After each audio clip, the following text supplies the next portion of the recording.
सैनिकांसाठी समर्पित विशेष टपालाचा अमृता फडणवीस यांच्या हस्ते लोकार्पण झाले।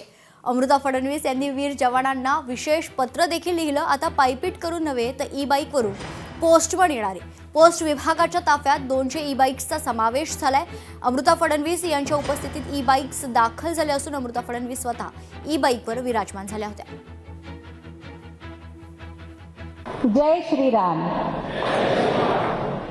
आज खूप छान वाटतंय। देवेंद्रजी तर दरवेळेस येतात तुमच्याकडे, आता ते देशप्रेमापायी राष्ट्रसेवेसाठी डावोसमध्ये आहेत, तर मी इथे आलेली आहे आणि त्यांना रिप्रेझेंट करते आज। पण तुम्हाला सर्वांना भेटून खूप छान वाटलं। असं वाटलं की हो, आपला देश करेक्ट राईट लोकांच्या हातात आहे, ऑनेस्ट लोकांच्या हातात आहे आणि इथनंच आपल्याला खूप पुढे जायचंय।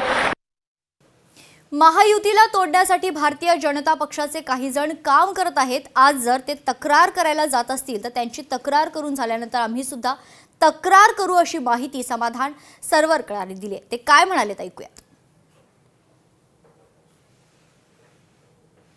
पहिली तर गोष्ट ही भाजपचे पदाधिकारी हेच काही लोकांना ही मिरची झोंबलेली, त्यात कुठलंही भाजपच्या पदाधिकाऱ्याचं नाव नव्हतं किंवा त्या पदाधिकाऱ्यांचं वैयक्तिक नाव नव्हतं।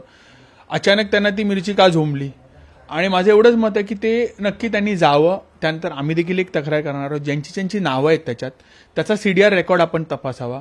गेल्या 1 महिन्यात हे कोणाकोणाशी बोलले, निवडणुकीच्या कालावधीत त्यांनी कोणाकोणाशी चॅटिंग केली, त्यांच्या व्हॉट्सअप ग्रुपवरती काय मेसेज फॉरवर्ड केले, त्यांचं कॉल रेकॉर्ड काढण्यात यावा की खरंच त्यांनी कोणाकोणाशी बोलले, कुठल्या पक्षाच्या नेत्याशी बोलले आणि काय बोलले। या सर्व गोष्टींची चौकशी नक्कीच झाली पाहिजे आणि आम्ही देखील त्याला समर्थन करतो। अक्षता तेंडुलकर भाजपची कार्यकर्ता कट्टर आणि भाजपच्या बदनामी मी सहन करणार नाही। लोकसभेला तुम्ही आपला प्रत्येक कार्यकर्त्याला विचारा, समन्वय बैठक घेत नव्हते। आम्ही वारंवार त्यांना सांगत होतो की भाजपकडे बूथ प्रमुख आहे, पदाधिकारी, मोठ्या कार्यकर्त्यांची टोळी आहे, तुम्ही आपल्याला वापरून घ्या, आम्ही काम करू। ना स्लिप दिले, ना पत्रक दिले, ना बैठक घेतले। लोकसभेला तुम्हाला मी सांगते, हे ठरवून सरवणकर आणि त्यांचे गँग राहुल शेवाळेंना पाडवलेलं आहे। दरम्यान सरवणकरांनी व्यक्त केलेल्या आरोपांबाबत माहिती घेणार असं साटम म्हणतात। सरवणकरांचा निशाणा भाजपकडे नसून काही व्यक्तींकडे। समाधान सरवणकरांनी अशा गोष्टी मीडियासमोर बोलणं टाळावं असा सल्ला देखील अमित साटम यांनी दिलाय।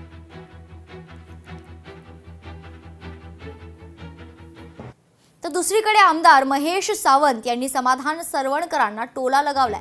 समाधान सरवणकर यांच्याकडे ताकद होती, पैसे वाटले, लग्नात साड्या वाटल्यात, भाजपनं मदत केली नसती तर सरवणकरांचे डिपॉझिट जप्त झालं असतं।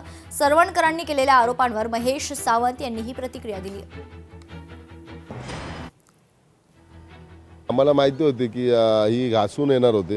आम्ही विजय आमचा धरलेला आहे की 700-800 मतांनी आम्ही विजय होणार, एवढं आम्ही गृहीत सगळ्यांना सांगितलेलं आहे की आपल्याला खूप टफ आहे, कारण इथे एवढा पैशाचा बाजार आणि घोडे बाजार झालेला। आता त्यांनी लग्नाचा इव्हेंट केला, लग्नामध्ये त्यांनी पुऱ्या घरोघरी साड्या वाटल्या, कोणाला सूट वाटले, कोणाला कॅडबरी वाटल्या। आता इलेक्शनला हळदी कुंकवाच्या नावावरती साड्या, त्याच्यामध्ये पैसे, हे सगळं इव्हेंट सगळं करून सुद्धा लोकांनी त्यांना नाकारला, म्हणजे त्यांची नामुष्की आहे। लोकशाही मराठी ऐका, पहा, जागरूक रहा।